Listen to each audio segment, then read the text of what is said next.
सभी लोग, आप सभी को गुड इवनिंग और बहुत बहुत आप सभी को आगामी तैयारी के लिए बधाइयां, शुभकामनाएं।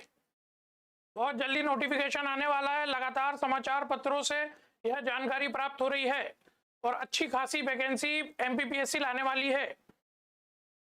चलो भाई, बहुत बढ़िया, जुड़ते जाओ जितने भी लोग हैं। सब क्या हाल चाल है? चलो बेटा, आज की क्लास में हमने प्रयास किया है कि जो स्टेट वाला सेक्शन है, जिसमें मध्य प्रदेश के विशेष संदर्भ में राज्य व्यवस्था वाला जो टॉपिक है, जिसमें राज्यपाल, मुख्यमंत्री, मंत्री परिषद, विधानमंडल के बारे में प्रश्न है, उनको हमने एमसीक्यू के माध्यम से लिया है।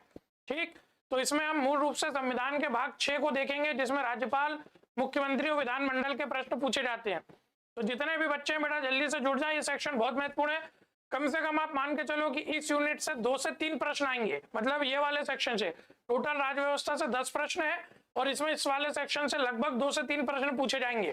ठीक, चलो सभी लोग जुड़े। पहला प्रश्न लेते हैं आज की क्लास का। राज्य सरकार का कार्यकारी अध्यक्ष संवैधानिक प्रमुख कौन है? बीपीएससी 2001, बीपीएससी 2011 में। चलो बिल्कुल सही। तो संविधान के भाग 6 में, संविधान के बेटा भाग 6 में राज्य के बारे में है, राज्य की विधायिका, राज्य की कार्यपालिका के बारे में उल्लेख किया गया है। और संविधान का भाग 6 का अनुच्छेद 153 कहता है, अनुच्छेद 153 कहता है प्रत्येक राज्य में राज्यपाल होगा। अनुच्छेद 153 कहता है प्रत्येक राज्य में राज्यपाल होगा। अनुच्छेद 154 कहता है कि राज्य की कार्यपालिका शक्ति का प्रमुख कौन होता है? राज्यपाल। तो राज्य की कार्यपालिका शक्ति का प्रमुख कौन होता है? राज्यपाल। इसी आर्टिकल से संबंधित यह प्रश्न पूछा गया है कि राज्य की कार्यपालिका शक्ति का प्रमुख कौन होगा? राज्यपाल। तो राज्य सरकार का कार्यकारी अध्यक्ष संवैधानिक प्रमुख कौन होता है? तो ए मुख्यमंत्री, बी राज्यपाल, सी मुख्यमंत्री का सचिव, डी मुख्य सचिव। बिल्कुल प्रश्न का उत्तर हो जाएगा बी। तो कौन सा उत्तर हो जाएगा बेटा? बी उत्तर हो जाएगा कि राज्य की कार्यकारी अध्यक्ष, राज्य सरकार का कार्यकारी अध्यक्ष या राज्य का संवैधानिक प्रमुख कौन होता है? राज्यपाल। ध्यान रखना, आर्टिकल 153 कहता है प्रत्येक राज्य में राज्यपाल होगा। 154 कहता है कि राज्य की कार्यपालिका शक्ति किसमें निहित होती? राज्यपाल में। क्या मेरी बात समझ में आ रही है? बिल्कुल बिल्कुल बेटा, इसका उत्तर भी हो जाएगा कि राज्य सरकार का कार्यकारी अध्यक्ष या संवैधानिक प्रमुख कौन होता है? तो इस प्रश्न का उत्तर हो जाएगा भी, राज्यपाल। अगला क्वेश्चन, किसी राज्य का राज्यपाल नियुक्त किया जाता है, फिर भी अगेन बीआरपीएससी 2018, किसी राज्य का राज्यपाल नियुक्त किया जाता है ए प्रधानमंत्री द्वारा, बी भारत के मुख्य न्यायाधीश द्वारा, सी राष्ट्रपति द्वारा, डी उच्च न्यायालय के मुख्य न्यायाधीश द्वारा। बेटा इसका उत्तर हो जाएगा सी राष्ट्रपति द्वारा। अनुच्छेद 155 इस बारे में उल्लेख करता है। आर्टिकल 155 कहता है कि राज्यपाल की नियुक्ति कौन करता है? राष्ट्रपति। राज्यपाल की नियुक्ति कौन करेगा? राष्ट्रपति करेगा। राष्ट्रपति के द्वारा जारी अपने सील और अपने साइन और अपने हस्ताक्षर के माध्यम से राज्यपाल की नियुक्ति की जाती है। तो राज्यपाल की नियुक्ति कौन करेगा? राष्ट्रपति। राष्ट्रपति के द्वारा राज्यपाल की नियुक्ति की जाती है। भारतीय संविधान के किस आर्टिकल में इस बात का उल्लेख है? तो आर्टिकल 155 राज्यपाल की नियुक्ति संबंधी प्रावधान करता है। बहुत अच्छा प्रश्न है। आर्टिकल 155 राज्यपाल की नियुक्ति संबंधी प्रावधान करता है। ध्यान रखना, भारत में राज्यपाल का निर्वाचन नहीं होता है। भारत में राज्यपाल का निर्वाचन नहीं होता है बेटा, बल्कि क्या होती है? नियुक्ति। और राज्यपाल की नियुक्ति कौन करता है? राष्ट्रपति। और यह भी ध्यान रखना, राष्ट्रपति किसकी सलाह से काम करता है? मंत्रिपरिषद या राष्ट्रपति के द्वारा प्रधानमंत्री की सलाह से राज्यपाल की नियुक्ति की जाती है। बहुत अच्छा प्रश्न है। सभी लोगों को गुड इवनिंग, सभी लोगों को गुड इवनिंग। सभी बच्चे बहुत अच्छा उत्तर दे रहे हैं। बिल्कुल, इस प्रश्न का उत्तर हो जाएगा सी राष्ट्रपति द्वारा। किसी राज्य का राज्यपाल नियुक्त किया जाता है राष्ट्रपति द्वारा। 155 में राष्ट्रपति द्वारा राज्यपाल की नियुक्ति संबंधी प्रावधान है। बहुत अच्छे से ध्यान रखना बेटा। यहाँ ध्यान में क्या रखना है कि राष्ट्रपति का निर्वाचन होता है, उपराष्ट्रपति का निर्वाचन होता है, प्रधानमंत्री नियुक्त होता है, मंत्रिपरिषद की नियुक्ति होती है, मुख्यमंत्री नियुक्त होता है, राज्य की मंत्रिपरिषद की नियुक्ति होती है और राज्यपाल की नियुक्ति होती है। ये बात समझ में आ गई? ये बहुत अच्छे प्रश्न है। ठीक, अगला प्रश्न, चलो, भारत के एक राज्य के राज्यपाल से संबंधित निम्न कथनों पर विचार करो। यूपी लोअर सबऑर्डिनेट परीक्षा 1996। बहुत अच्छा प्रश्न है, कथनों से संबंधित प्रश्न है। ठीक, महेश जी बिल्कुल आपका उत्तर सही है। महेश जी अमेजिंग कॉमेडियन भी एक है भाई, बहुत बढ़िया। अमेजिंग कॉमेडियन है, बहुत बढ़िया। आप बहुत बढ़िया उत्तर दे रहे हैं। इसी प्रकार से अपने नाम को सार्थक करें, इसी प्रकार से कॉमेडी करें और हंसते रहें। बहुत बढ़िया। चलो, भारत के एक राज्य के राज्यपाल से संबंधित निम्न कथनों पर विचार करो। पहला, उसे जन्म से भारत का नागरिक होना चाहिए। तो अगर मैं आपसे बात करूं कि राज्यपाल की योग्यता संबंधी प्रावधान, राज्यपाल की योग्यता संबंधी प्रावधान अनुच्छेद 157 में है। राज्यपाल की योग्यता संबंधी प्रावधान 157 में है। और अगर अपन उसको ध्यान से समझे तो जन्म से नागरिकता संबंधी कोई कंडीशन भारतीय संविधान में नहीं है। भारतीय संविधान लागू हुआ है, बिल्कुल सही आप देख रहे हैं, उत्तर दे रहे हैं, अपन उस पर चर्चा करते हैं। भारतीय संविधान लागू हुआ है 1950 में, ठीक है। और अगर अपन बात करें नागरिकता संबंधी प्रावधान आया है 1955 में, ठीक। तो उसे जन्म से भारत का नागरिक होना चाहिए, ये बात बिल्कुल गलत हो गई। उसे भारत का नागरिक होना चाहिए। जन्म से के आधार पर भारतीय नागरिकता का प्रावधान किसी भी संवैधानिक पद के लिए नहीं किया गया है। ध्यान रखना है, सही कथन चुनना है, पहला गलत। दूसरा, उसकी आयु कम से कम 35 वर्ष, ये बात बिल्कुल सही है कि भारत का नागरिक होना चाहिए, भारत का नागरिक। और आयु कितनी? 35 वर्ष की आयु पूर्ण की जानी चाहिए, 35 वर्ष की आयु पूर्ण की हो, ठीक। ये बात ध्यान रखना, भारत का नागरिक हो, 35 वर्ष की आयु पूर्ण की हो। तो दूसरा कथन सही है। तीसरा, उसमें लोकसभा के सदस्य होने की योग्यता बिल्कुल गलत है। लोकसभा के सदस्य होने की योग्यता की शर्त जो है बेटा वो राष्ट्रपति के लिए है। क्या मेरी बात समझ में आ रही है? राष्ट्रपति के लिए योग्यता में इस बात का प्रावधान है कि उसे लोकसभा के सदस्य होने की योग्यता हो, ये लाइन गलत। वह एक से अधिक राज्यों का राज्यपाल हो सकता है, ये बात बिल्कुल सही। तो इसका उत्तर हो जाएगा 2 और 4 सही है, डी। ये बहुत अच्छा प्रश्न है, बहुत ही शानदार प्रश्न है, कथन कारण और कथन से संबंधित है। वह एक से अधिक राज्यों का राज्यपाल हो सकता है। 153 कहता है कि प्रत्येक राज्य में राज्यपाल होगा। 7वें संविधान संशोधन 1956 के तहत इस बात का प्रावधान किया गया है कि कोई किसी राज्य का राज्यपाल अन्य राज्य का राज्यपाल भी हो सकता है, या कोई राज्यपाल एक या अधिक राज्य का राज्यपाल भी हो सकता है। ये बात जो है बेटा ये बहुत अच्छा प्रश्न है। 7वां संविधान संशोधन 1956 के तहत इस प्रावधान को रखा गया, ठीक है। क्या कि कोई एक राज्यपाल होगा तो उसे 2 या अधिक राज्यों के राज्यपाल के रूप में भी नियुक्त किया जा सकता है। तो इस प्रश्न का उत्तर हो जाएगा 2 और 4 सही है, अर्थात डी। बहुत सारे लोगों ने डी उत्तर दिया, बिल्कुल बहुत बढ़िया। बहुत सारे लोगों ने डी उत्तर दिया, बिल्कुल सही है। देखिए इतना शानदार प्रश्न है, इतनी सारी जानकारी हमें मिलती है इस प्रकार के प्रश्नों से। देखो बेटा, जब भी ऐसे प्रश्न आते हैं तो बहुत अच्छे से समझना कि एग्जाम का प्रेशर होता है। एग्जाम के प्रेशर में हम बहुत धड़ाधड़ प्रश्नों को सॉल्व करने का प्रयास करते हैं। और ये जो लाइन लिखी है कि उसे जन्म से भारत का नागरिक होना चाहिए, तो देखने सुनने में सही लगती है ये लाइन बेटा, देखने सुनने में सही लगती है कि भाई बिल्कुल सही बात है। राष्ट्रपति के लिए जन्म से भारत का नागरिक होना चाहिए, प्रधानमंत्री के लिए जन्म से भारत का नागरिक होना चाहिए, किसी भी संवैधानिक पद के लिए जन्म से भारत का नागरिक होना चाहिए, ये बात नहीं है। संविधान लागू हो चुका था 50 में और उस समय केवल प्रावधान था भारत का नागरिक होना चाहिए। नागरिकता संबंधी जो प्रावधान है वो सबसे पहले 1955 के अधिनियम के तहत जोड़े गए थे। तो इस बात को हम समझेंगे और ऐसी गलती हम करने से बचेंगे। ऐसी गलती, सर राधे राधे राजकुमार डांगी विदिशा से, अरे भाई राधे राधे राधे राधे राजकुमार जी विदिशा से हैं, बहुत बढ़िया राजकुमार जी, इसी प्रकार से अपनी पढ़ाई जारी रखें, ठीक है।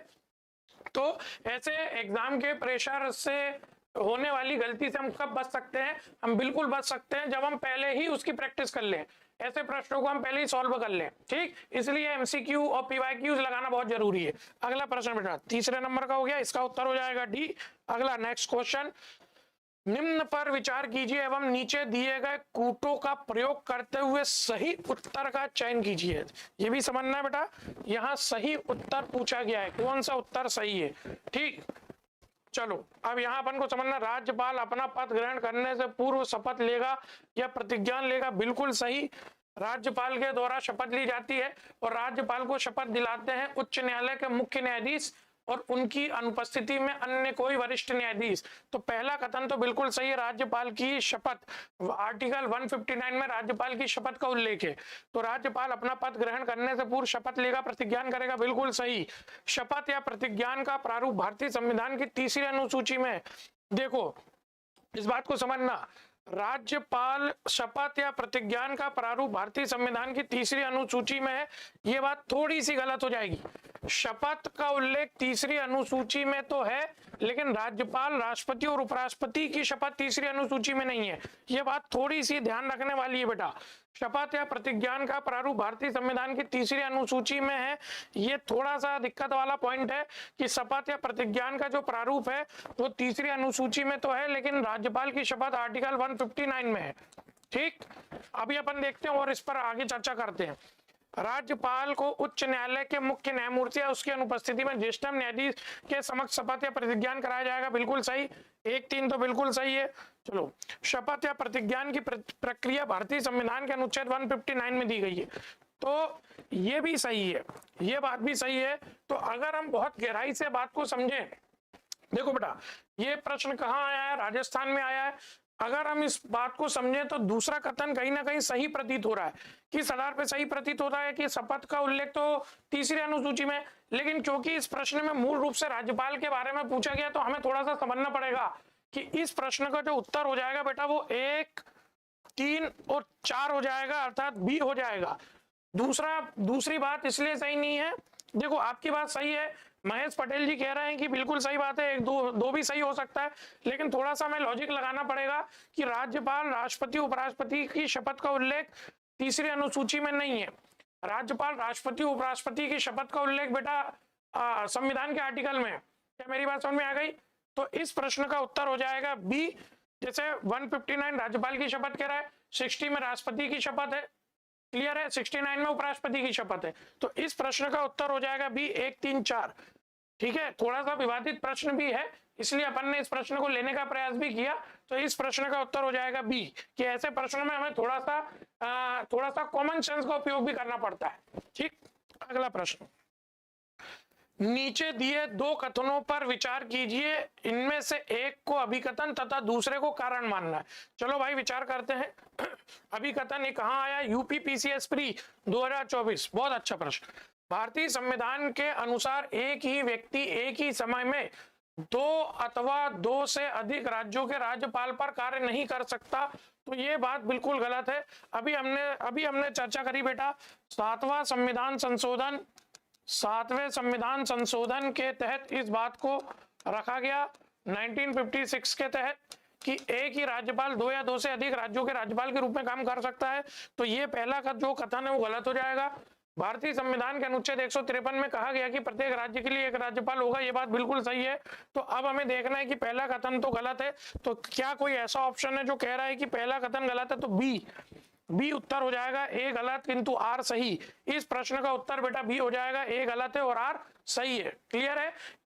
ऐसे प्रश्नों में कथन और कारण वाले प्रश्नों में थोड़ी सी दिक्कत होती है, लेकिन अगर कोई एक कथन पूर्ण रूप से गलत होता है, कथन और कारण वाले प्रश्नों में कोई कथन पूर्ण रूप से गलत होता है, तब उत्तर आसानी से टिक किया जा सकता है।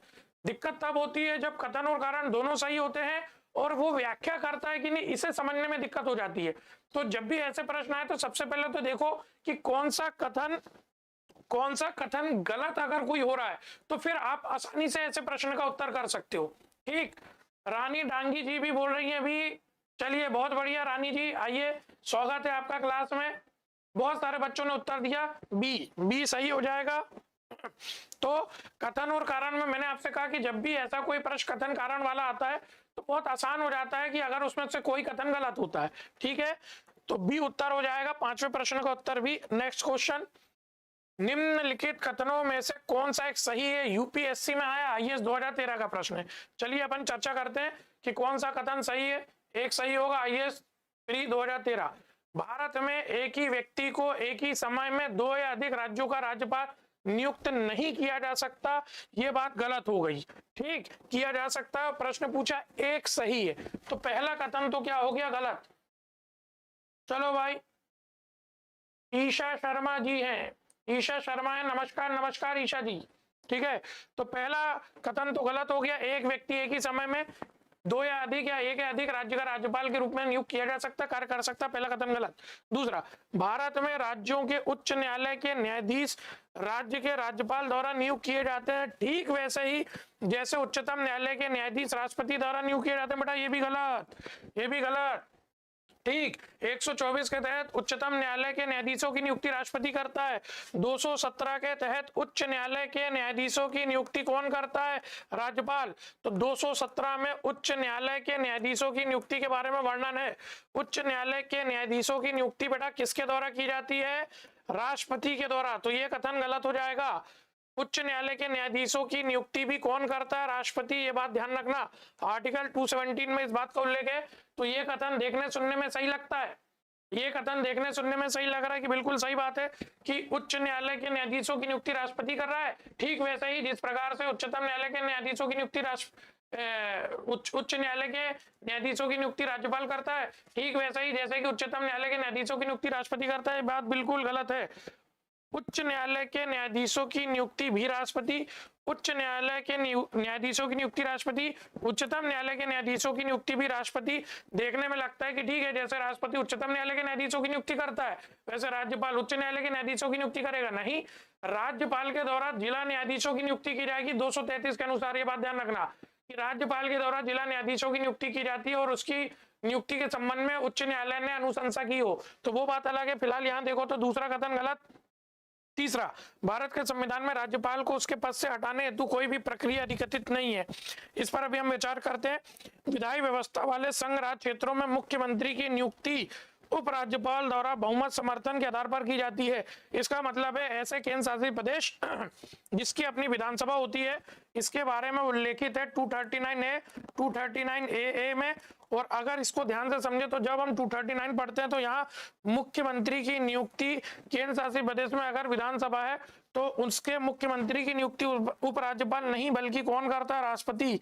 तो ये कथन भी गलत है। ये थोड़ा सा बहुत अच्छा प्रश्न है, ट्रिकी क्वेश्चन है। ऐसे प्रश्नों को ट्रिकी क्वेश्चन कहा जाता है बेटा, और ये मजाक भी नहीं है। यूपीएससी 2013 का प्रश्न है, आईएएस प्री 2013 में आया है। आईएएस के जो क्वेश्चन होते हैं उनका एक लेवल होता है, स्टैंडर्ड होता है। वो ऐसा नहीं कि केवल एक आर्टिकल से संबंधित कोई कथन पूछ ले। देखो तो यहाँ बहुत सारे अलग अलग आर्टिकल से संबंधित कथन है। तो अगर हम ध्यान दें तो 239A, ठीक है, ये बात समझ में आ रही है। 69 अमेंडमेंट के तहत केंद्र शासित प्रदेश में विधानसभा के प्रावधान को निर्धारित किया गया। और अगर किसी केंद्र शासित प्रदेश में विधानसभा है तो उसके मुख्यमंत्री की नियुक्ति राष्ट्रपति करेगा। ये बात ध्यान रखना। केंद्र शासित प्रदेश के प्रशासक या उपराज्यपाल की नियुक्ति राष्ट्रपति करेगा। और यदि कोई केंद्र शासित प्रदेश ऐसा है जिसकी विधानसभा है या जिसमें विधानमंडल है तो उसकी नियुक्ति राष्ट्रपति के द्वारा की जाएगी। तो ये कथन भी गलत हो गया। तो अगर हम इस बात को समझे कि कौन सा एक कथन सही है तो बेटा अगर इस बात को समझे तो इसका जो कथन हो जाएगा वो सी। अब सी की जो सत्यता है उसका, हाँ बिल्कुल सही, गब्बर यादव जी हैं। बहुत बढ़िया, बहुत बढ़िया गब्बर जी, वेलकम वेलकम, आपका वेलकम है गब्बर जी, बहुत बढ़िया बहुत बढ़िया। ठीक, तो इस प्रश्न का उत्तर सी हो जाएगा। क्योंकि अगर हम बात करें तो राज्यपाल के पदावधि के बारे में आर्टिकल 156 में उल्लेख है। क्या उल्लेख है? कि नियुक्ति से 5 वर्ष तक अपने पद को धारण करेगा। 5 वर्ष तक पद धारण करता है। दो बातें यहाँ। दूसरी बात, राष्ट्रपति के प्रसाद पर्यंत पद धारण करेगा राज्यपाल, राष्ट्रपति के प्रसाद पर्यंत। तो कहने का तात्पर्य है कि भारतीय संविधान में बहुत सारे संवैधानिक पद हैं जिनको उनके पद से हटाने का प्रावधान है, उनके हटाने की प्रक्रिया का उल्लेख है। राज्यपाल को उसके पद से हटाने की कोई प्रक्रिया नहीं लिखी है।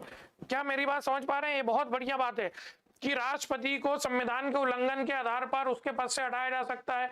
न्यायाधीशों को कदाचार असमर्थता के आधार पर उनके पद से हटाया जा सकता है। किंतु भारतीय संविधान में राज्यपाल को हटाने की कोई प्रक्रिया नहीं है। बहुत अच्छे से समझना है। सामान्य रूप से जब सत्ता परिवर्तन होता है तो राज्यपाल से इस्तीफा ले लिया जाता है। संविधान में राज्यपाल को हटाने की कोई प्रक्रिया का विशेष रूप से कोई उल्लेख नहीं है। विभिन्न संवैधानिक पद हैं जिनके लिए हटाने का उल्लेख है। राष्ट्रपति को संविधान के उल्लंघन के आधार पर महाभियोग की प्रक्रिया से हटाया जा सकता है। इसी प्रकार से न्यायाधीशों को कदाचार असमर्थता के आधार पर 124(4)(5) की प्रक्रिया के तहत हटाया जा सकता है। राज्यपाल को हटाने का ऐसे कोई आधार का उल्लेख संविधान में नहीं है।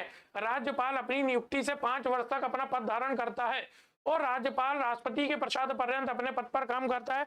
हटाने की कोई प्रक्रिया नहीं है। मेरे ख्याल से आप लोग इस बात को समझ गए होंगे कि यहाँ हटाने की कोई प्रक्रिया नहीं है। इसका क्या तात्पर्य है? ठीक, बहुत बढ़िया प्यारे बच्चों, बिल्कुल राष्ट्रपति प्रसाद पर्यंत का मतलब है जब तक राष्ट्रपति चाहे तब तक, और राष्ट्रपति किसकी सलाह से काम करता है, तो मंत्रिपरिषद की। तो इस प्रश्न का उत्तर बेटा सी हो जाएगा। कौन सा एक सही है, तो मात्र एक कथन सही है, सी। स्टैंडर्ड का क्वेश्चन है, अच्छा क्वेश्चन है। नेक्स्ट क्वेश्चन, ठीक, जब एक ही व्यक्ति को 2 या 2 से अधिक राज्यों का राज्यपाल नियुक्त किया जाता है तो उस राज्यपाल को संदेय उपलब्धियां और भत्ते होंगे। बिल्कुल सही है कि राज्यपाल को वेतन भत्ते मिलते हैं। जब एक व्यक्ति एक या अधिक राज्यों का राज्यपाल बन जाएगा तो हो सकता है कोई ना दे, ये बात भी सही है, इसको भी निर्धारित करना जरूरी था। कोई राज्य राज्यपाल को बोलेगा कि तू दे दे, वो उससे पैसे ले, तुम उसका भी राज्यपाल हो। कोई बोलेगा नहीं तुम तो मेरे यहाँ बाद में आए हो, पहले वहां के राज्यपाल थे, वहां से दो। तो इसके लिए क्या प्रावधान है, अपन एक बात को देखते हैं, इस बात को देखते हैं। जब एक ही व्यक्ति को 2 या अधिक राज्यों का राज्यपाल नियुक्त किया जाता है तो उस राज्य का राज्यपाल को संदेय उपलब्धियां और वेतन भत्ते, मतलब संदेय मतलब वेतन है बेटा, ठीक है। तो ये यूपी पीसीएस मेंस 2016 का प्रश्न है। राज्यपाल की व्यक्ति इच्छा अनुसार, देखो अब ये तो बिल्कुल कॉमन सेंस वाला ऑप्शन बिल्कुल नहीं है। राज्यपाल की इच्छा अनुसार, राज्यपाल ऐसा थोड़ी राज्यपाल बोलेगा नहीं नहीं तुम उस राज्य से लेंगे, तो दूसरा राज्य बोलेगा कि भाई उस राज्य से ले रहे हो, तो वो राज्य बोलेगा हमारे यहाँ से क्यों ले रहा है। ये बात समझ में आ रही। राज्यपाल की इच्छा अनुसार बिल्कुल गलत। राष्ट्रपति के निर्णय के अनुसार ये हो सकता है, इसको भी हम देखेंगे। देखो बेटा बिल्कुल ऐसा हो सकता है, संविधान में ऐसा प्रावधान है, लेकिन हम और ऑप्शन देखेंगे। मैंने बार बार कहता हूं बच्चों आप लोगों से कि जब भी कितना भी हम उत्तर देने में सटीक हो, हम कितना भी इस बात को समझे कि ये उत्तर होगा, लेकिन उसके बाद भी हमें चारों ऑप्शन देखने हैं। क्या मेरी बात समझ में आ रही है। बिल्कुल राष्ट्रपति भी हो सकता है, लेकिन फिर भी हम नीचे के ऑप्शन को देखेंगे, हम पूरे ऑप्शन पर चर्चा करेंगे। ठीक, गृह मंत्रालय तो बिल्कुल गलत है। इसे उन राज्यों के बीच ऐसे अनुपात में आवंटित किया जाएगा जैसा राष्ट्रपति आदेश द्वारा अवधारित करे। बिल्कुल सही, बिल्कुल सही है बेटा। आर्टिकल 158 जो है वो राज्यपाल से संबंधित राज्यपाल के पद हेतु शर्तों आदि का निर्धारण करता है। राज्यपाल के पद हेतु शर्तें आदि का निर्धारण करता है। तो ये बोलता है राज्यपाल को वेतन आदि दिया जाएगा, राज्य की संचित निधि से दिया जाएगा। ये बात बिल्कुल सही है, राज्य की संचित निधि से राज्यपाल को वेतन दिया जाएगा। कार्यकाल के दौरान वेतन भत्तों में किसी प्रकार की कटौती नहीं की जाएगी। कार्यकाल के दौरान वेतन भत्तों में कटौती नहीं की जाएगी, ठीक है। अब ये बात भी स्पष्ट लिखी गई है कि जब एक राज्यपाल एक या अधिक राज्यों के राज्यपाल के रूप में काम करता है तो उसका वेतन का निर्धारण राष्ट्रपति के द्वारा ऐसे अनुपात में दिया जाएगा जो राष्ट्रपति निर्धारित करेगा। ये बात बहुत अच्छी प्रश्न है बेटा। बी और डी देखो आप लोग समान दिख रहे हैं, लेकिन हो सकता है कि हम बहुत जल्दबाजी बनाए और एग्जाम के प्रेशर में रहे और इस प्रश्न का उत्तर क्या टिक कर दे बी। तो इस प्रश्न का उत्तर बेटा बी नहीं होगा, इस प्रश्न का उत्तर होगा डी। इसीलिए मैं कहता हूं, लगातार बच्चों से कहता हूं कि हमेशा कितना भी हम जाने, कितना भी हम तय कर लें कि इसका उत्तर ए होगा, लेकिन हमें आखिरी ऑप्शन तक आना है। ये आप आदत में डाल लो, और ये आदत ऐसे नहीं आएगी। इस आदत को करने के लिए आपको प्रीवियस ईयर के क्वेश्चन सॉल्व करने पड़ेंगे। ठीक, अगला प्रश्न, इस प्रश्न का उत्तर डी। नेक्स्ट क्वेश्चन तो नहीं है, जानकारी है बच्चों के लिए कि बहुत ही जल्दी हम 18 तारीख से 2 बजे एक बैच ला रहे हैं और बहुत टारगेटेड पढ़ाई उसमें कराई जाएगी। ऐसे बच्चे जिनको लगातार प्रारंभिक परीक्षा में दिक्कत आ रही है, कोई 1 नंबर से रुकता है, कोई 2 नंबर से रुकता है, कोई 10 नंबर से भी रुक रहा है, तो ऐसे बच्चे जिनके फैक्ट में किसी प्रकार की कमी रहती तो उनके लिए बहुत अच्छी तैयारी का अवसर है। बिल्कुल आप माने कि आप क्लास में बिल्कुल ऐसी कोशिश की जाएगी कि 90 से ज्यादा प्रश्न क्लास के दौरान से आए, और अगर आप थोड़ा बहुत भी ध्यान दोगे तो आपका लगभग 90 स्कोर हो जाएगा। 75 दिन की एक ठोस तैयारी है, बहुत अच्छी। आपको एक तरीके से इस प्रकार से पढ़ाया जाएगा कि बिल्कुल एग्जाम ओरिएंटेड, बिल्कुल सिलेबस के अकॉर्डिंग पढ़ा दिया जाएगा। तो आप में से कोई भी आना चाहे बेटा तो 18 तारीख से 2 बजे आ सकता है, डेमो ले सकता है, बहुत अच्छा समय है। ऐसे भी बच्चे जो मेंस को भी मजबूत बनाना चाहते हैं तो उनके फैक्ट के लिए भी बहुत अच्छा ये क्लास है कि उनके जो फैक्ट कहीं ना कहीं जो मिस हो जाते होंगे फैक्ट, वो भी अपने फैक्ट को मजबूत कर सकते हैं इस क्लास को ज्वाइन करके, इस क्लास प्रोग्राम को ज्वाइन करके। ठीक है, तो आप बिल्कुल इसको ज्वाइन कर सकते हैं, बहुत ही न्यूनतम शुल्क में है। ठीक, चलो आगे बढ़ते हैं। अगला प्रश्न, निम्नलिखित में से कौन सी किसी राज्य के राज्यपाल को दी गई विवेकाधीन शक्ति है? ये भी देखो, प्रश्न देख के ही एक स्टैंडर्ड समझ में आ जाता है कि ये कोई एक स्टैंडर्ड वाला एग्जाम है। यूपीएससी आईएएस में 2014 का प्रश्न है कि एक विवेकाधीन शक्ति है। आर्टिकल 163 कहता है बेटा, और बहुत शानदार आर्टिकल है। क्या कहता है कि राज्यपाल के कार्यों में सलाह और सहायता देने के लिए एक मंत्रिपरिषद होती है जिसका प्रमुख मुख्यमंत्री होता है, और जब तक संविधान में अन्य कोई प्रावधान नहीं है राज्यपाल के द्वारा इनकी सलाह से काम किया जाएगा, और उसके बाद राज्यपाल विवेक की शक्ति का प्रयोग करेगा। राष्ट्रपति के संदर्भ में ऐसी कोई विवेक की शक्ति नहीं लिखी है, लेकिन 163 में राज्यपाल की विवेक की शक्ति का उल्लेख किया गया है संविधान में। तो हमें इस बात को देखना है कि राज्यपाल की कौन सी विवेकाधीन शक्ति। देखो बहुत सारे इसमें कथन दिए हैं, बहुत अच्छे से हम इस प्रश्न को समझ सकते हैं। पहला कथन ये है, भारत के राष्ट्रपति को राष्ट्रपति शासन अधिरोपित करने के लिए रिपोर्ट भेजना। ठीक, बिल्कुल सही। आर्टिकल 356 इस बात का उल्लेख करता है। आर्टिकल 356 कहता है, क्या कहता है 356, कि राज्यपाल के द्वारा राज्य में संवैधानिक तंत्र की विफलता की स्थिति में राष्ट्रपति को प्रतिवेदन दिया जाता है। 356 में इस बात का उल्लेख है कि राज्यपाल के द्वारा राज्य में संवैधानिक तंत्र की विफलता की स्थिति में राष्ट्रपति को रिपोर्ट भेजी जाती है, और उसमें लिखा है राज्यपाल चाहे रिपोर्ट भेजे चाहे राज्यपाल रिपोर्ट नहीं भेजे। राष्ट्रपति को लगता है कि राज्य में संवैधानिक तंत्र विफल है तो आपातकाल लग जाता है। तो ये जो राज्यपाल का रिपोर्ट भेजना है बेटा, ये स्पष्ट रूप से राज्यपाल की विवेक की शक्ति है। यहाँ पर राज्यपाल मंत्रिपरिषद की सलाह से काम नहीं कर रहा है बेटा, ये राज्यपाल की विवेक की शक्ति है। बिल्कुल सही। तो रानी जी भी बोल रही हैं, और महेश जी थम्स अप दिखा रहे हैं। ठीक है, अच्छी बात है। उत्तर भी दीजिए, थम्स अप, ठीक है, उत्तर भी दीजिए। Good luck, very good. ठीक, तो भारत के राष्ट्रपति को राष्ट्रपति शासन अधिरोपित करने के लिए रिपोर्ट भेजना, ठीक है, ये विवेक की शक्ति। मंत्रियों की नियुक्ति विवेक की शक्ति नहीं है बेटा। देखो, मुख्यमंत्री की किसी कंडीशन में हो सकती है, लेकिन मंत्रियों को नियुक्त करना विवेक की शक्ति नहीं है। मुख्यमंत्री की सलाह पर राज्यपाल के द्वारा राज्य की मंत्रिपरिषद की नियुक्ति की जाएगी। तो दूसरा ऑप्शन तो बेटा स्पष्ट रूप से गलत हो जाएगा। राज्य विधानमंडल द्वारा पारित कतिपय विधेयकों को भारत के राष्ट्रपति के विचार के लिए रखना। देखो कितना शानदार प्रश्न है, कितने सारे आर्टिकल, कितने सारे प्रावधान से प्रश्न पूछा गया है। बिल्कुल, आर्टिकल 200 है, अनुच्छेद 200 है बेटा, ये कहता है राज्यपाल की विधेयकों को अनुमति प्रदान करने की शक्ति। आर्टिकल 200 कहता है राज्यपाल की विधेयकों को अनुमति प्रदान करने की शक्ति। राज्यपाल विधेयकों को अनुमति दे सकता है, राज्यपाल अनुमति रोक सकता है, और राज्यपाल चाहे तो अपने विवेक के अनुसार विधेयक को राष्ट्रपति के लिए आरक्षित कर सकता है। और वर्तमान में अभी हाल ही में राष्ट्रपति ने उच्चतम न्यायालय से इस बारे में सलाह ली, और जिसमें इस बात को कहा गया कि कुछ कोर्ट ने बोला था, कुछ हाईकोर्ट ने ऐसा निर्णय दिया था कि राज्यपाल के द्वारा जो विधेयक को अनुमति दी जाती है उसमें कुछ समय सीमा का निर्धारण करने का प्रावधान किया जा रहा था। सुप्रीम कोर्ट में बहुत बड़ी बहस हुई, और जिसमें सुप्रीम कोर्ट ने माना कि फिलहाल ऐसी कोई समय सीमा का प्रावधान नहीं है। ठीक, और राज्यपाल राष्ट्रपति के लिए विधेयक को रोक सकता है अभी, और फाइनल जजमेंट आना बाकी है। ठीक है, तो ये बात भी विवेक की शक्ति 1 और 3 बिल्कुल विवेक की शक्ति है। अनुच्छेद 200 राज्यपाल की वीटो शक्ति कहता है, या राज्यपाल को विधेयकों को अनुमति प्रदान करने की शक्ति का उल्लेख करता है। तो राज्यपाल के पास एक शक्ति है, बिल्कुल है, कि राज्यपाल विधेयक को राष्ट्रपति के लिए आरक्षित कर सकता है, और अपने विवेक के अनुसार। तो पहला तीसरा सही। राज्य सरकार के कार्य संचालन के लिए नियम बनाना, ठीक भाई, राज्य सरकार के कार्य संचालन के लिए नियम बनाना, ये राज्यपाल की विवेक की शक्ति नहीं है, मंत्रिपरिषद की सलाह के अनुसार किया जाता है काम।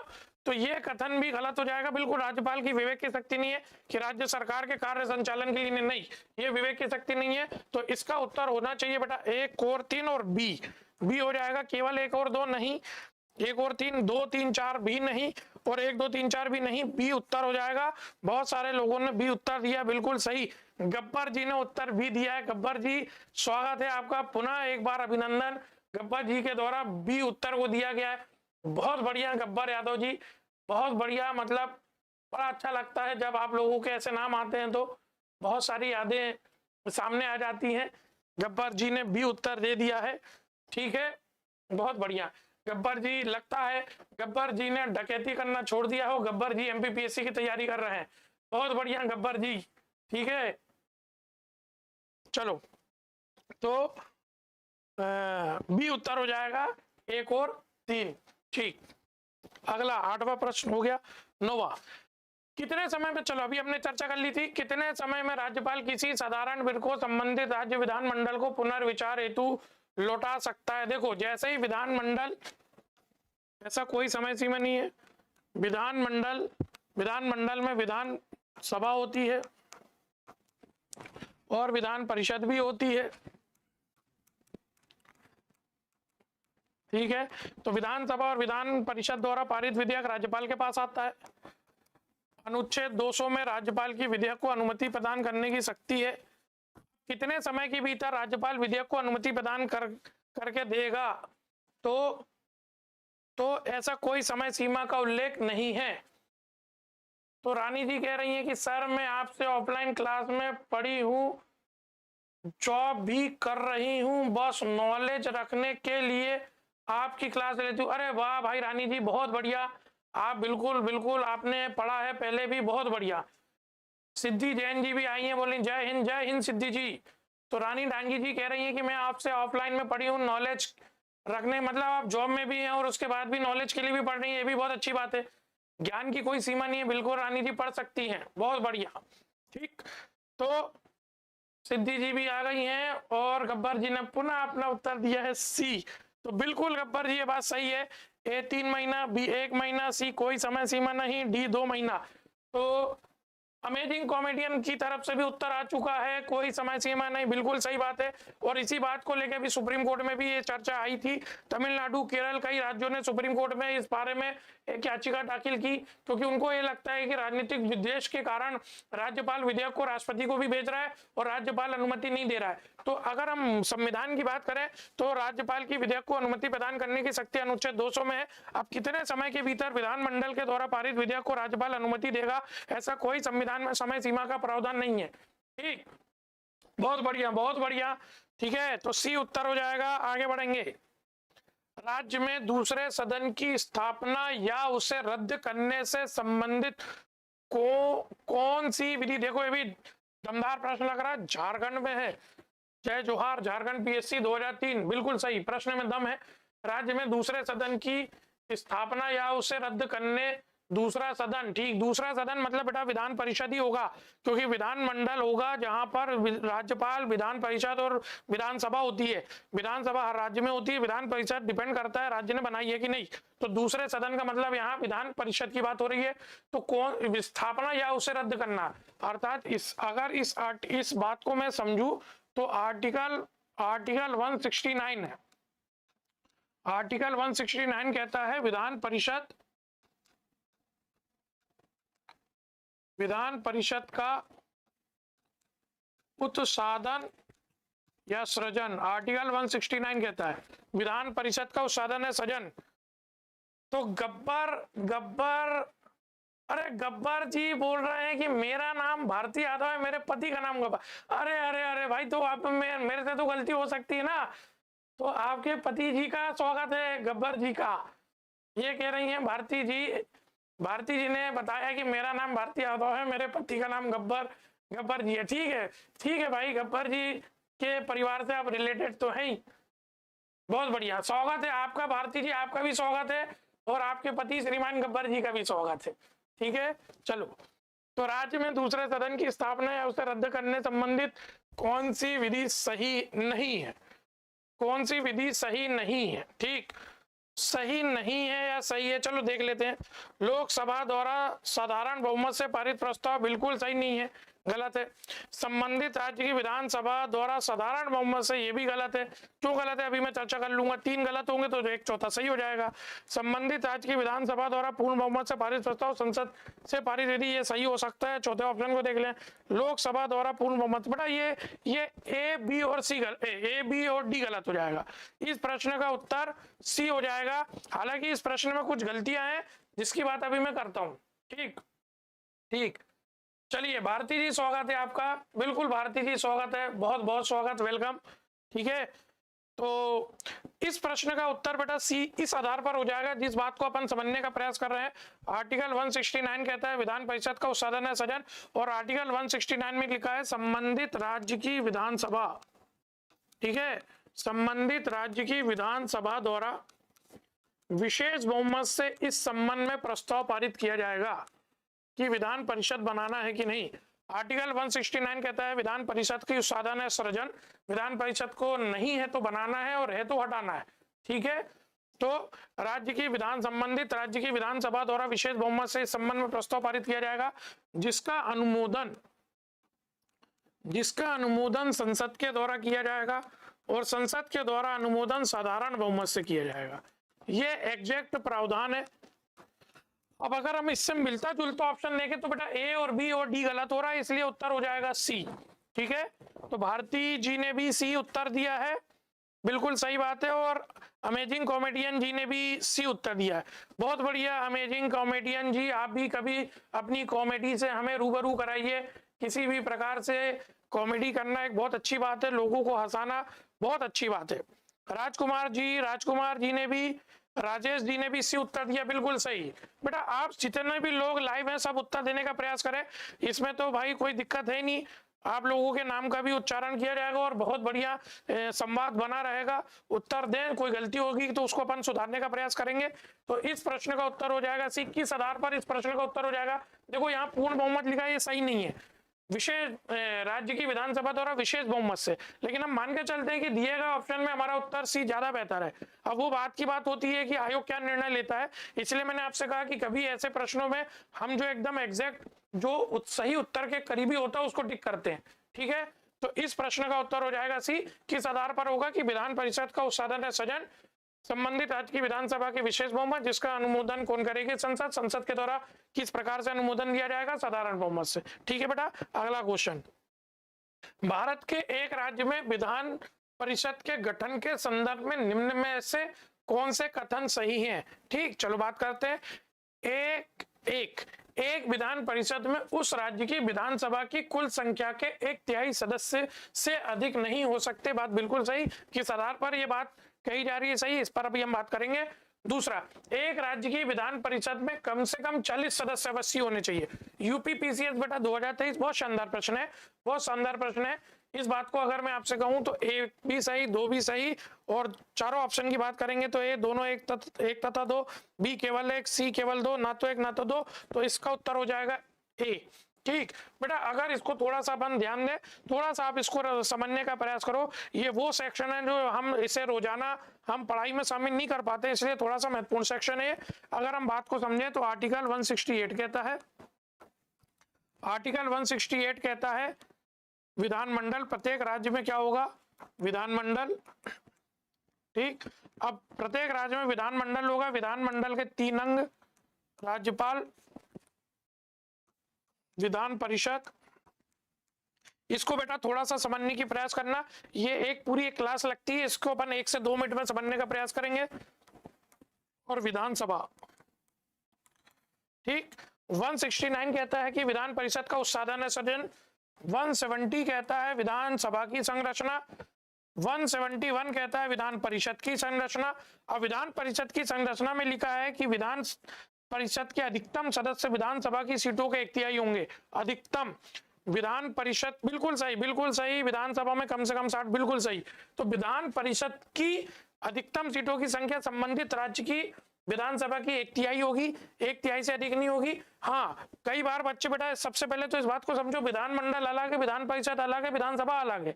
ठीक है, तो जैसे कि संसद के 2 सदन है, लोकसभा राज्यसभा, वैसे ही विधानमंडल राज्य की विधायिका है, और विधानमंडल के 2 सदन है, विधानसभा विधान परिषद। कई राज्यों में विधान परिषद नहीं है और कई राज्यों में विधान परिषद है। वर्तमान में 6 ऐसे राज्य हैं जहां विधान परिषद है। बहुत लोकप्रिय प्रश्न है। तो उत्तर प्रदेश, बिहार, महाराष्ट्र, कर्नाटक, आंध्र प्रदेश, तेलंगाना।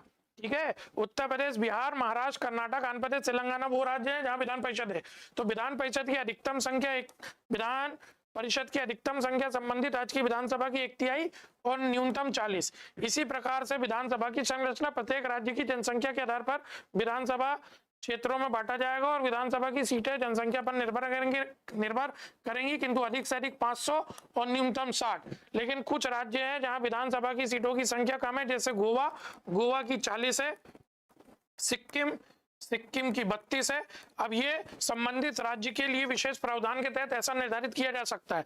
ये छोटी छोटी बातें ध्यान रखना। सबसे अधिक उत्तर प्रदेश 403, तो विधानमंडल 168, विधान परिषद का उत्साधन सदन 169, 170 विधानसभा की संरचना अधिक से अधिक 500, न्यूनतम 60, विधान परिषद की संरचना 171, अधिक से अधिक संबंधित राज्य की विधानसभा की 1/3 और न्यूनतम 40। इस प्रश्न का उत्तर हो जाएगा ये। मेरे ख्याल से आप लोग इस प्रश्न का उत्तर समझ चुके होंगे। बहुत बढ़िया, बहुत बढ़िया, बहुत सारे बच्चे उत्तर दे रहे हैं, बिल्कुल सही बात है। एक अच्छा ट्रिकी प्रश्न है और झारखंड में आया है, यूपीपीसीएस में आया है, यूपीपीसीएस 2013 का प्रश्न है। Very nice. अगला चलो 12वें प्रश्न की बात करते हैं। निम्नलिखित कथनों पर विचार कीजिए। भारत में किसी राज्य की विधान परिषद आकार में उस राज्य की विधानसभा के आधे से अधिक बड़ी हो सकती है। बिल्कुल गलत। अभी हमने चर्चा कर ली, तो प्रथम कथन तो बिल्कुल गलत हो गया, ये गलत हो गया है ना। आधे से अधिक नहीं हो सकती बेटा, अधिकतम विधानसभा की 1/3 हो सकती है परिषद की सीटें।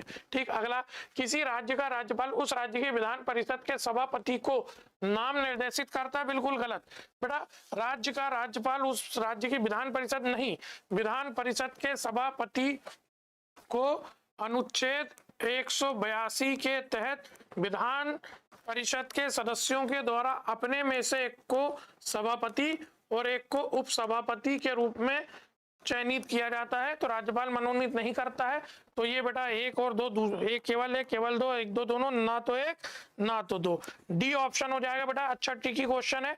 आप लोग में से कुछ लोग उत्तर दे रहे हो तो इस बात को देखें, राज्य का राज्यपाल विधान परिषद के सभापति को नहीं नाम निर्देशित नॉमिनेट नहीं करता है, चयनित किया जाता है परिषद के सदस्यों के द्वारा अपने में से एक को सभापति और एक को उपसभापति। शानदार प्रश्न, अच्छा प्रश्न। आईएएस, अरे अच्छा प्रश्न क्यों नहीं होगा भाई, आईएएस प्री का 2015 का प्रश्न है, स्टैंडर्ड का क्वेश्चन है, दमदार प्रश्न है।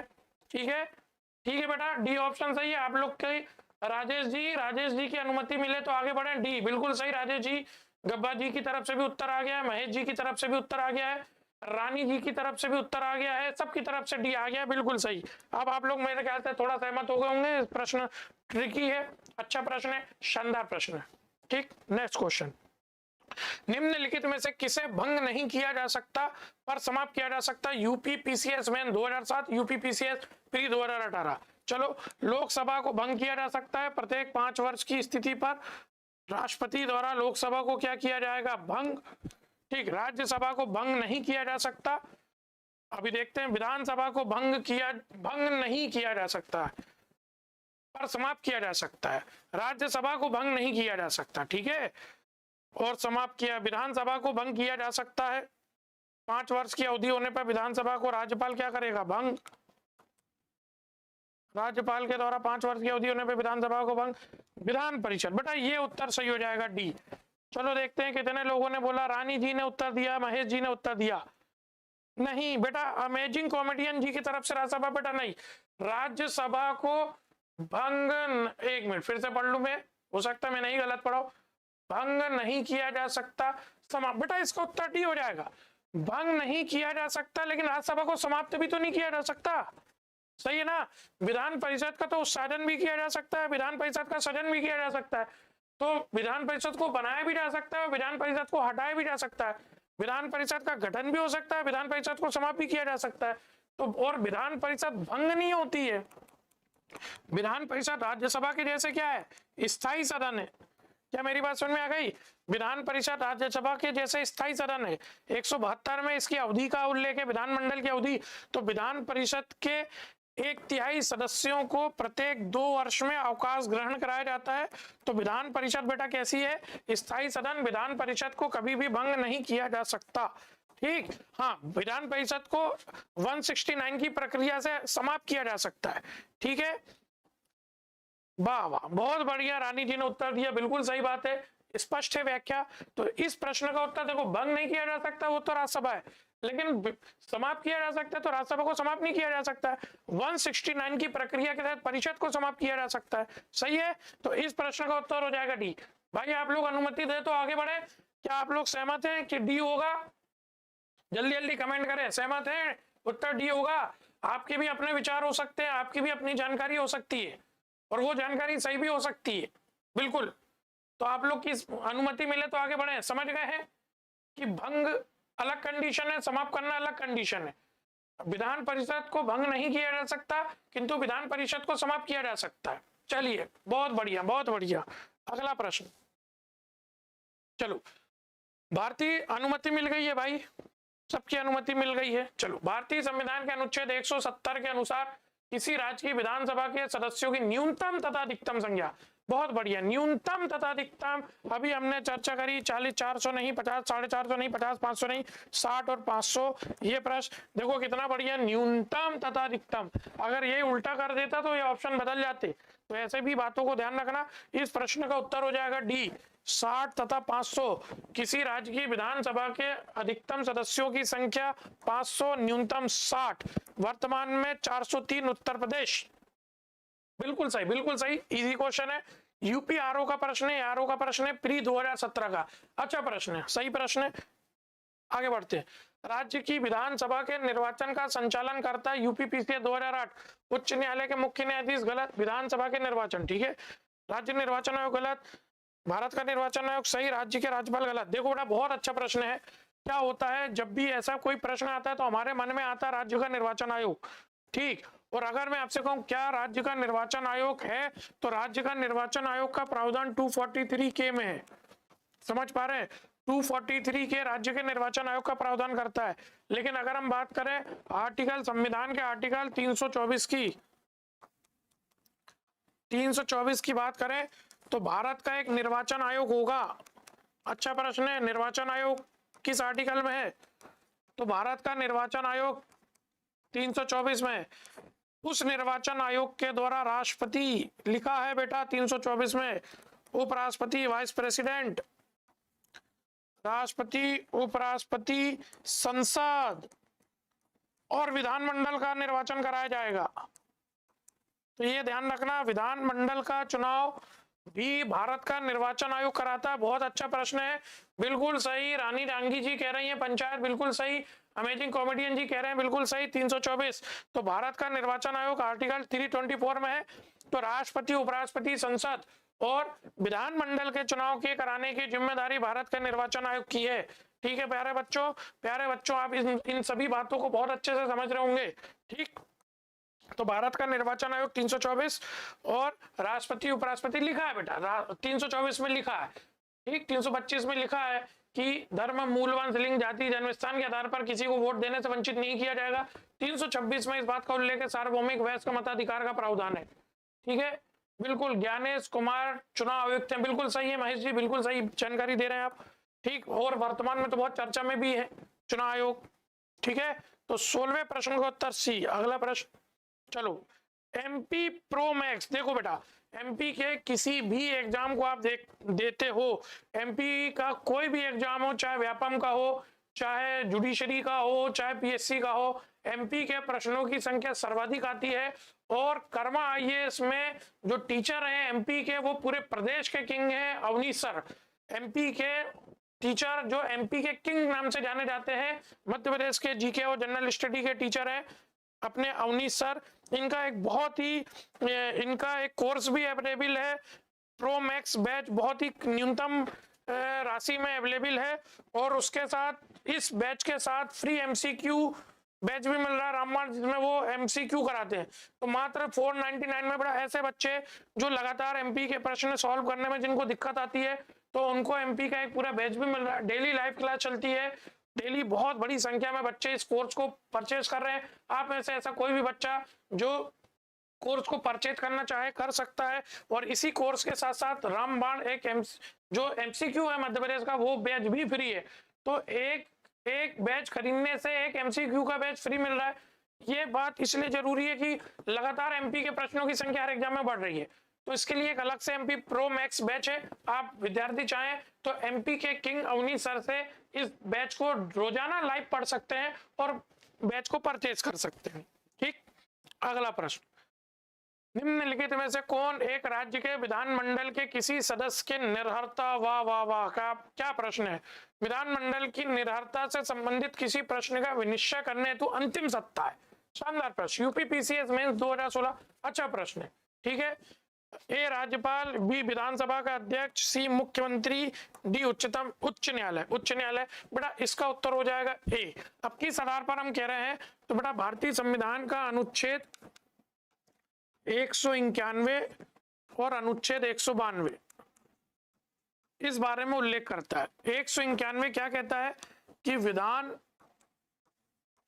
मंडल के सदस्य की निर्हरता, डिस्क्वालिफिकेशन। बहुत अच्छा प्रश्न बेटा, ध्यान रखना, बिल्कुल ए उत्तर हो जाएगा। बहुत बढ़िया आपने उत्तर दिया, अमेजिंग अमेजिंग कॉमेडियन जी, बहुत बढ़िया उत्तर दिया। अच्छा प्रश्न है, दमदार प्रश्न है, बिल्कुल इस प्रश्न में दम है। आर्टिकल आप थोड़ा सा ध्यान रख लेंगे तो आपके ज्ञान में 4 चांद लग जाएंगे। ठीक, विधानमंडल के सदस्य की निर्हरता, अगर वो नागरिक ना रहे भारत का, अगर वो लाभ का पद धारण कर ले, अगर वो विकृचित हो जाए, विकृचित समझते हो ना बेटा, पागल, और पागल मतलब बकायदा पागल होता है। मैं हमेशा कहता हूं पागल मतलब बकायदा पागल, न्यायालय में प्रमाणित होना चाहिए कि ये व्यक्ति पागल है, डॉक्टर का सर्टिफिकेट मिलना चाहिए कि ये व्यक्ति पागल है, पूरा मोहल्ला बोलता है कि अंकल पागल, अंकल पागल पागल, और पत्नी बोले पति पागल, और बच्चे बोले पापा पागल। तो ऐसा नहीं है, वो पागल मतलब समझ रहे ना, क्या आप विधायक को बोल रहे हो कि पापा पागल है और इस आधार पर बोल दो सदस्यता समाप्त कर दो, ऐसा नहीं होगा। ठीक, दिवालिया हो जाए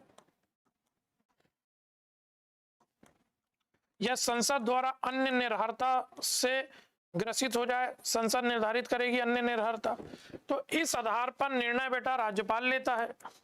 और यहाँ जो सबसे अच्छी बात है, राज्यपाल निर्णय तो लेता है, लेकिन राज्यपाल निर्णय लेता है भारत के निर्वाचन आयोग की सलाह पर। राज्यपाल निर्णय लेता है भारत के निर्वाचन आयोग की सलाह पर। बेटा ये बात समझ में आनी चाहिए, ये बात समझ में आ रही है, बिल्कुल ए उत्तर हो जाएगा। तो इस संदर्भ में निर्णय लेता है राज्यपाल, और यह निर्णय राज्यपाल भारत के निर्वाचन आयोग की सलाह पर लेगा। क्या मेरी बात समझ में आ रही है? ठीक, चलो बेटा अगला प्रश्न, इस प्रश्न का उत्तर हो जाएगा ए। नेक्स्ट क्वेश्चन, यदि किसी राज्य की विधानसभा का अध्यक्ष स्पीकर, बहुत बढ़िया, पद त्यागना चाहे तो उसे अपना पद त्याग पत्र किसे देना चाहिए? बिहार 1995।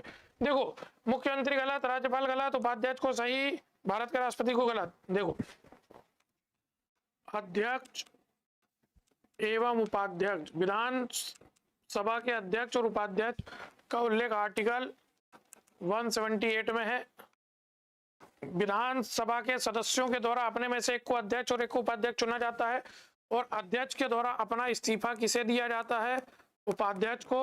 उपाध्यक्ष के द्वारा अपना इस्तीफा किसे दिया जाता है? अध्यक्ष को, या इनकी सदस्यता समाप्त हो जाती है। एक बात तो ये भी ध्यान रखना कि जब भी इनका कार्यकाल समाप्त होगा तो ये नेक्स्ट जो भी आगामी चुनाव होगा उसकी प्रथम बैठक से ठीक पहले होने वाली बैठक तक अध्यक्ष का पद धारण करते हैं। ये थोड़ा सा एक लाइन है जो ध्यान रखना, ठीक है। चलो तो ये इस प्रश्न का 18 क्वेश्चन का उत्तर हो जाएगा सी उपाध्यक्ष। नेक्स्ट 19, निम्न कथनों पर विचार करो। विधानसभा का अध्यक्ष की अध्यक्ष यदि विधानसभा का की सदस्य नहीं रहता है तो अपना पद रिक्त कर देगा, बिल्कुल सही। अगर ये सदस्य नहीं रहते हैं, क्योंकि इसमें कंडीशन है सर ये क्लास रिकॉर्डेड मिल जाएंगी, अरे बेटा फैक्ट नॉलेज फैक्ट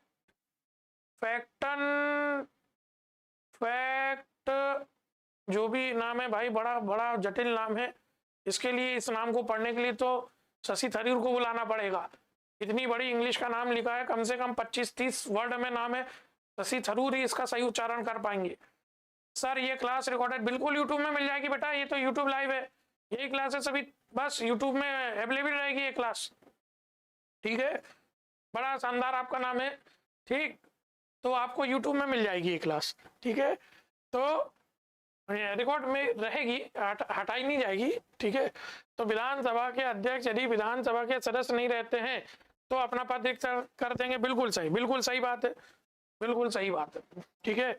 जब कभी विधानसभा का विघटन किया जाता है तो अध्यक्ष अपने पद से तुरंत, ये लाइन गलत हो गई, ये लाइन गलत हो गई, केवल एक सही ए, दो एक दो बड़ा ए। देखो मैंने अब भी आपसे कहा कि विधान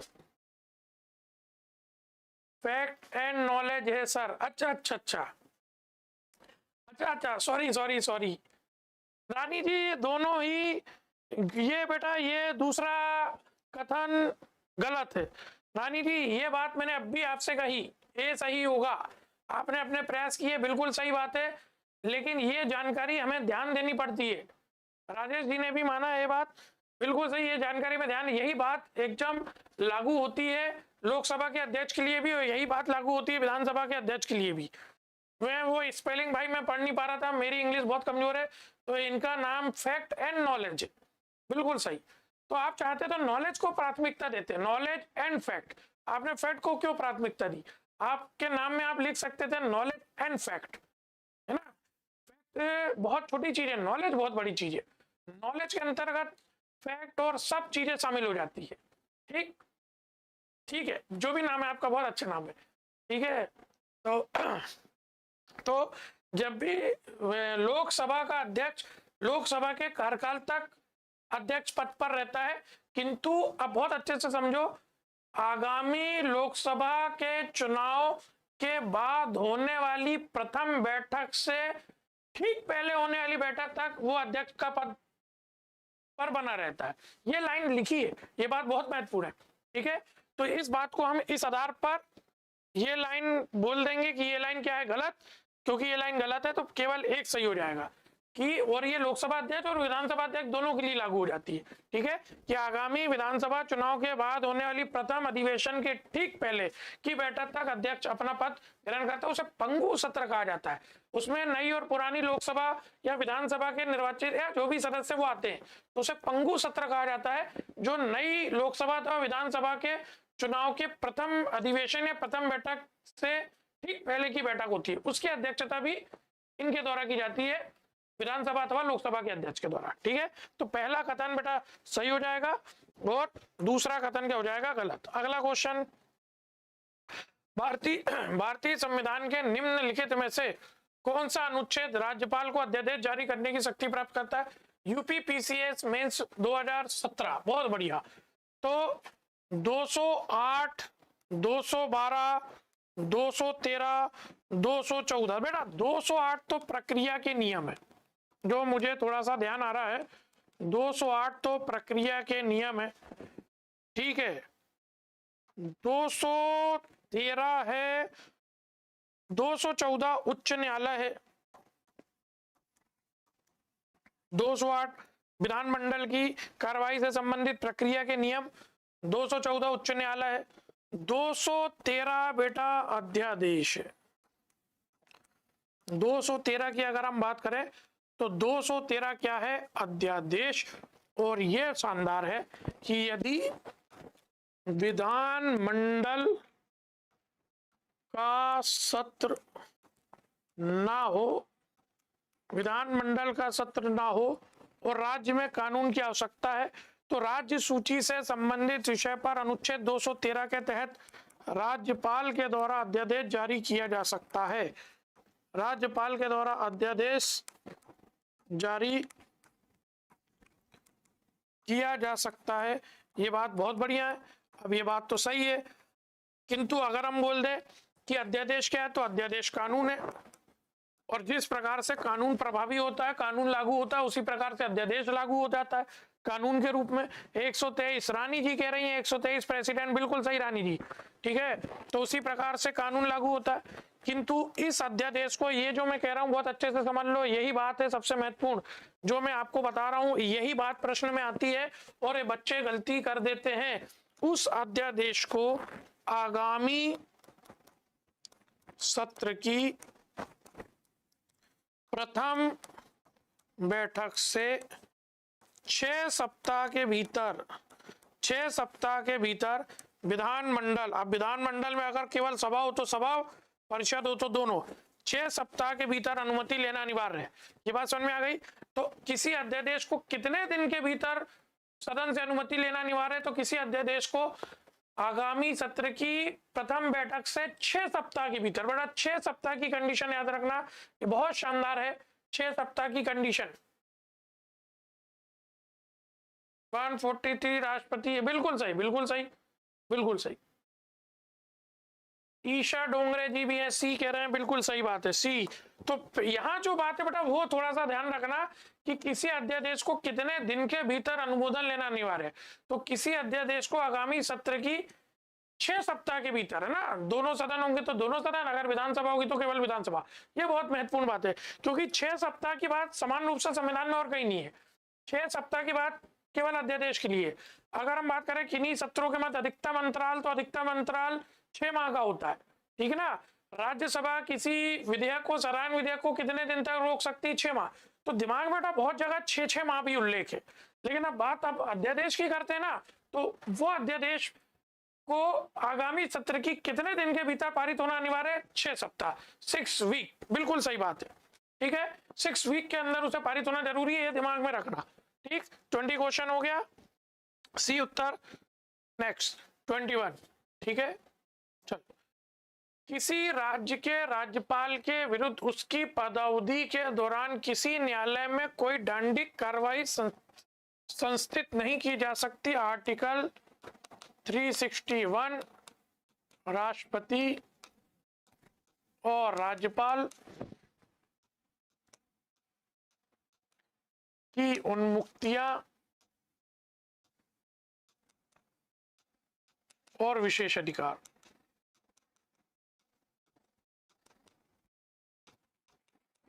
ठीक, बहुत बढ़िया। 361 ये लाइन सही कि राष्ट्रपति और राज्यपाल के कार्यकाल के दौरान किसी भी न्यायालय में किसी भी प्रकार की कार्रवाई नहीं होगी, कोई वाद नहीं, कुछ भी मुकदमा दर्ज नहीं।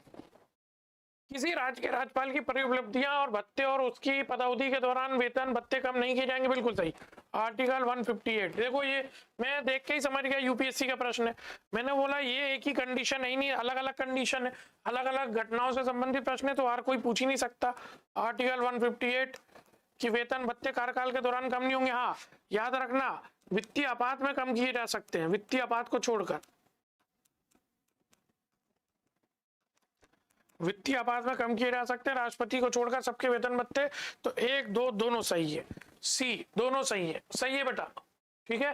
पदावधि के दौरान वेतन भत्ते में किसी प्रकार की कटौती नहीं की जाएगी। ए और 1 और 2 दोनों सही, उत्तर हो जाएगा सी। केवल 1 नहीं, केवल 2 नहीं, ना तो 1 ना तो 2, सी। नेक्स्ट, राज्य की विधान परिषद का प्रावधान भारतीय संविधान के किस अनुच्छेद में? एमपीपीएससी भाई, वेलकम एमपीपीएससी 2014। चलो बेटा, आप लोग 2 उत्तर, आप लोग 2 देने का प्रयास करो। एमपीपीएससी का 2014 का प्रश्न है, और कोई भरोसा नहीं इस बार फिर से रिपीट हो जाए। प्रश्नों का एक क्राइटेरिया तय रहता है बेटा, जो काम के प्रश्न है वही घूम फिर के आते रहते हैं, अननेसेसरी प्रश्न कभी नहीं आते हैं किसी भी एग्जाम में। इसलिए हमारा पहला उद्देश्य होना चाहिए कि हम प्रश्नों की प्रैक्टिस करके जाएं। राजेश जी, चलो बताओ भाई कि राज्य विधान परिषद का प्रावधान, जल्दी उत्तर दो, राज्य विधान परिषद का प्रावधान भारतीय संविधान के किस अनुच्छेद में है? बताओ भाई, बताओ, अकल लगाओ। उत्तर आ गया है, उत्तर आ रहा है ए 170। तो 170 तो कहता है बेटा विधान सभा की संरचना। 170 क्या कहता है? विधानसभा की संरचना। बी 171 कहता है विधान परिषद की संरचना।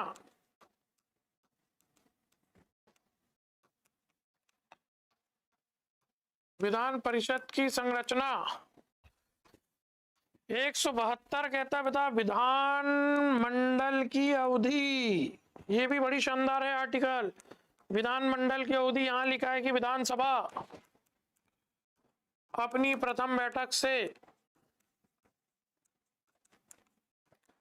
5 वर्ष की अवधि तक कार्य करेगी, यह विधानसभा का कार्यकाल।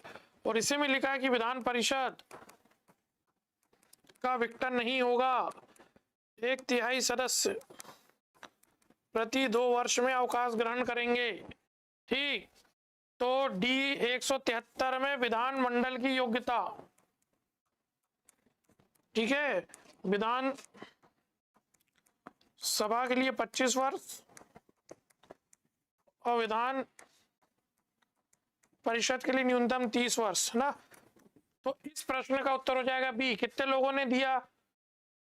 बिल्कुल बिल्कुल 79, 80, 81, बिल्कुल सही बात है। 79 संसद, 80 राज्यसभा की संरचना, 81 लोकसभा की संरचना। देखो इन्होंने बहुत बढ़िया एक फार्मूला दिया, अमेजिंग कॉमेडियन जी ने क्या दिया है, 79, 80, 81 से इसको समझ सकते हैं। सरला, बहुत बढ़िया, सरला, सरला का फार्मूला देके आपने बहुत सरल कर दिया। 79 संसद, 80 राज्यसभा और 81 लोकसभा, बहुत बढ़िया, बहुत बढ़िया। ऐसे बिल्कुल आप बिल्कुल ऐसे फार्मूले का प्रयोग कर सकते हो, बना सकते हो। तो इस प्रश्न का उत्तर हो जाएगा बेटा बी। ठीक है, विधान परिषद का प्रावधान, विधान परिषद की संरचना, बाकी जगह ऐसा नहीं है। एमपीपीएससी का प्रश्न है, आगे बढ़ते हैं। राज्य की विधानसभा के सत्रवसान का आदेश किसके द्वारा दिया जाता है? पुनः अगेन एमपीपीएससी 2002, सत्रवसान राज्यपाल। ठीक, राज्यपाल, विधानसभा अध्यक्ष, मुख्यमंत्री, विधि मंत्री, सत्रवसान राज्य में राज्यपाल।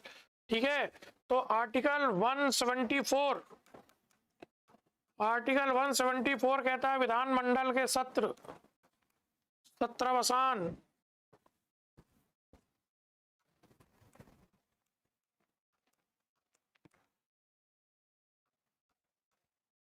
और विघटन के बारे में उल्लेख करता है। ठीक, सत्र को आहूत करता है राज्यपाल। किन्हीं सत्र में अधिकतम अंतराल 6 माह, किसी सत्र की अंतिम बैठक और आगामी सत्र की प्रथम बैठक में अधिकतम अंतराल 6 माह, सत्र को समाप्त करता है राज्यपाल, विघटन करता है राज्यपाल।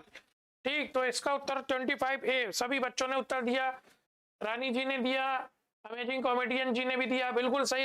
इसका उत्तर हो जाएगा ए, ना कि विधानसभा अध्यक्ष, ना कि मुख्यमंत्री, ना कि विधि मंत्री। फिर भी मैंने कहा पूरा पढ़ना है। ठीक है, ए। अगला, भारत के किसी राज्य की विधानसभा के संदर्भ में कथनों पर विचार करो।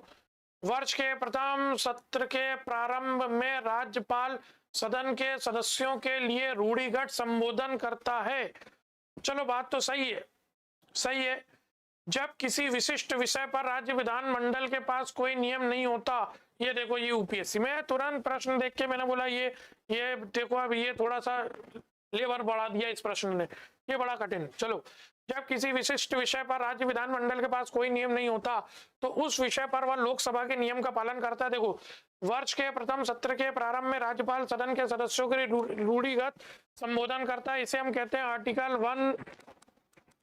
176 राज्यपाल का विशेष अभिभाषण। कब होता है? तो प्रत्येक वर्ष के प्रथम सत्र, प्रत्येक वर्ष के प्रथम सत्र की प्रथम बैठक, प्रत्येक वर्ष के प्रथम सत्र की प्रथम बैठक में राष्ट्रपति के द्वारा विशेष संबोधन होता है। और प्रत्येक वर्ष के प्रथम सत्र, प्रत्येक वर्ष के प्रथम सत्र की प्रथम बैठक, सही। और विधानसभा के चुनाव के बाद, सॉरी ये लाइन सही है, प्रत्येक वर्ष के प्रथम सत्र की प्रथम बैठक और विधानसभा के चुनाव के बाद की प्रथम बैठक।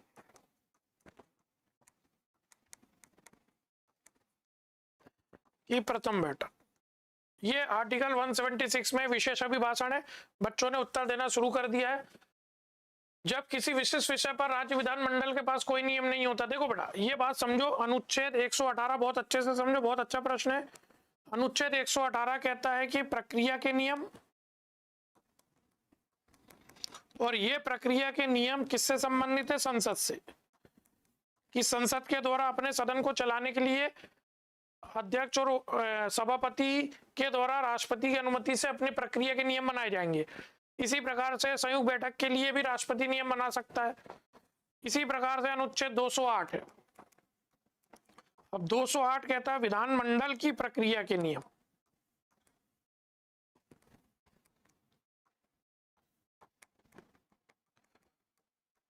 ठीक, तो विधानमंडल के द्वारा भी अपनी प्रक्रिया के नियम बनाए जा सकते हैं। अब दो बातें हैं। पहली बात तो ये कि अगर नियम बना है तो ठीक, नहीं नियम बना है तो कोई नियम नहीं बना है तो लोकसभा के नियम का पालन करेगा। तो ये बात भी सही है, इसलिए प्रश्न का उत्तर हो जाएगा एक भी सही, दो भी सही। तो प्रक्रिया के नियम बहुत अच्छा प्रश्न है कि संसद के द्वारा अपने सदन को चलाने के लिए प्रक्रिया के नियम बनाए जाएंगे। 118, 208 कहता है कि विधानमंडल की प्रक्रिया के नियम। ठीक, दोनों अच्छे आर्टिकल है, दोनों शानदार प्रश्न है। ठीक है, ईशा जी कह रहे हैं, ईशा डोंगरे जी कह रहे हैं ए बिल्कुल सही। ए बेटा ये सही नहीं, सी सही, सॉरी सी सही, दोनों सही है बेटा। की प्रक्रिया के नियम है, तो ये बात लिखी है एक्चुअली में 208 209 में इस बारे में प्रावधान है। ये थोड़ा जटिल है, देखो प्रश्न भी किसी छोटे मोटे एग्जाम का नहीं है ना, बिल्कुल यूपीएससी का प्रश्न है तो यूपीएससी के प्रश्न का एक लेवल होता है, उसी बात को अपन समझ रहे हैं। आप फिलहाल 118 208 को ध्यान रखना, ये समान रूप से ऐसे प्रश्न देखने को नहीं मिलते, तो आप तो 118 और 208 को ध्यान रखना। ठीक, सी हो जाएगा उत्तर। अगला प्रश्न, अगला है रामबाण। Offline fees online 499, offline 1399। Test series है, टेस्ट सीरीज। टेस्ट सीरीज भाई देखो, टेस्ट सीरीज देना बहुत जरूरी होता है, टेस्ट सीरीज देना चाहिए। आप सभी लोग टेस्ट सीरीज ज्वाइन करें, बहुत कम। देखो अगर आपको घर बैठे टेस्ट सीरीज देना है तो जितने भी मध्य प्रदेश के बच्चे हैं वो घर रहते हुए भी, घर में रहते हुए भी टेस्ट सीरीज दे सकते हैं मात्र 499 में। और जो बच्चे इंदौर और आसपास के हैं वो 1399 में ऑफलाइन टेस्ट सीरीज दे सकते हैं। पहला टेस्ट हो चुका है 4 दिसंबर को, फ्री था वो। ठीक, तो जितने भी बच्चे वो टेस्ट सीरीज दे सकते हैं। अभी मॉड्यूल 4 भी आएगा, मॉड्यूल 5 भी आएगा, ये पूरे मॉड्यूल आएंगे। तो आप बच्चों के लिए टेस्ट सीरीज है, बहुत बहुत कम राशि में टेस्ट सीरीज उपलब्ध कराई जा रही है। ऑनलाइन तो आप घर बैठे टेस्ट सीरीज दे सकते हैं। पूरे मध्य प्रदेश के बच्चों को टेस्ट सीरीज ज्वाइन करना चाहिए, बहुत कम फीस है मात्र 599 में आप टेस्ट सीरीज दे सकते हैं। ठीक, अगला प्रश्न, राज्य की विधायिका से संबंधित अनुच्छेदों को बताइए। राज्यों में विधायिका का गठन बेटा 168 कहता है कि प्रत्येक राज्य में विधानमंडल होगा। ठीक, देखो ये कितना दमदार प्रश्न है, आप लोग भी इसका उत्तर देने का प्रयास करो। विधानमंडल का गठन 168, विधानसभा में अध्यक्ष और उपाध्यक्ष 178, सदस्यों के वेतन भत्ते 195, वित्त विधेयक की परिभाषा 199। वाह, बहुत बढ़िया। ठीक है, तो विधायिका का गठन 1 का 3 सी दिख रहा है, अध्यक्ष उपाध्यक्ष 1 सही, वेतन भत्ते 195 4, वित्त विधेयक की परिभाषा राज्यों के संबंध में 2 199। जैसे वहां आर्टिकल 110 कहता है धन विधेयक की परिभाषा, वैसे ही राज्यों में बेटा धन विधेयक, देखो मनी बिल कह रहा है, इसको वित्त विधेयक भी बोला जा सकता है, कोई दिक्कत नहीं। तो इंग्लिश में मनी है और वित्त भी कह सकते हैं, तो इसका उत्तर हो जाएगा सी। रानी जी ने सी उत्तर दिया, बहुत बढ़िया रानी जी, सी उत्तर है इसका। बहुत शानदार प्रश्न का आपने उत्तर दिया, बड़ा दमदार प्रश्न है। किस एग्जाम में आया बेटा? छत्तीसगढ़ में आया है 2021 में, छत्तीसगढ़ में पूछा जा चुका प्रश्न है 2021 में। ठीक है, चलो अगले प्रश्न पर आते हैं। विधान परिषद किसी साधारण विधेयक को निम्नलिखित में से किस अवधि तक रोक सकती है? बहुत शानदार, बहुत शानदार। देखो बेटा, ए 3 माह, बी 4 माह, सी 6 माह, डी 14 दिन। अब किसी वैसे अवधि तक रोक सकती, देखो अगर मैं बात करूं राज्यों के विधानमंडल की विधायी प्रक्रिया, उसमें आर्टिकल 196 197 साधारण विधेयक के बारे में बात करता है। उसमें लिखा है कि विधानसभा द्वारा पारित कोई साधारण विधेयक विधान परिषद रोक सकती है प्रथम यात्रा में 3 माह, है ना, 197 में लिखा है, और द्वितीय यात्रा में 1 माह, अर्थात बेटा 2 यात्राओं में 4 माह। अधिकतम कितने दिन तक रोक सकती है? 4 माह। ठीक, परिषद, और 4 माह के बाद विधेयक पारित माना जाएगा। बेटा 14 दिन नहीं होगा महेश जी, 14 दिन नहीं होगा। ठीक, ये बहुत शानदार प्रश्न है। 2 यात्राओं में इसे हम कहते हैं 4 माह, इसका उत्तर हो जाएगा बी। पहली बार में 3 माह, दूसरी बार में 1 माह। ठीक है, मतलब केवल अधिकतम 4 माह तक विधानसभा द्वारा पारित कोई साधारण विधेयक को विधान परिषद रोक सकती है। 4 माह के बाद विधेयक पारित माना जाएगा। ये विधान परिषद की मैं बात कर रहा हूँ। आर्टिकल 197 में इस बात का उल्लेख है। 196 कहता है कि कोई साधारण विधेयक दोनों में से किसी भी सदन में प्रस्तुत हो सकता है। बहुत शानदार प्रश्न है, बहुत ही शानदार प्रश्न है। यूपीपीसीएस में 2005 मतलब आएगा, ये आपके लिए भी बहुत महत्वपूर्ण है। विधान परिषद किसी साधारण विधेयक को अधिकतम रोक सकती है कितने दिन? 4 माह। ठीक, 2 यात्राओं में 4 माह। इसको आप थोड़ा सा डिटेल में पढ़ने का प्रयास करना तो समझ में आ जाएगा। ठीक है, अगला, कोई विधेयक धन विधेयक है नहीं, इस बात का निर्णय एमपीपीएससी 2023। देखो कितना शानदार प्रश्न। कोई विधेयक धन विधेयक है नहीं, मुख्यमंत्री नहीं राज्यपाल नहीं, विधानसभा का अध्यक्ष हाँ, विधि मंत्री नहीं।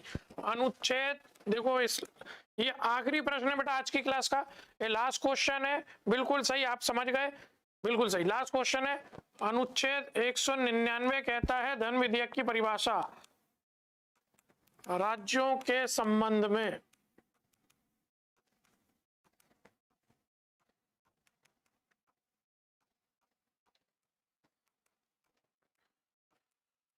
कोई विधेयक, धन विधेयक, यह नहीं, इस बात का निर्णय लेगा विधानसभा अध्यक्ष।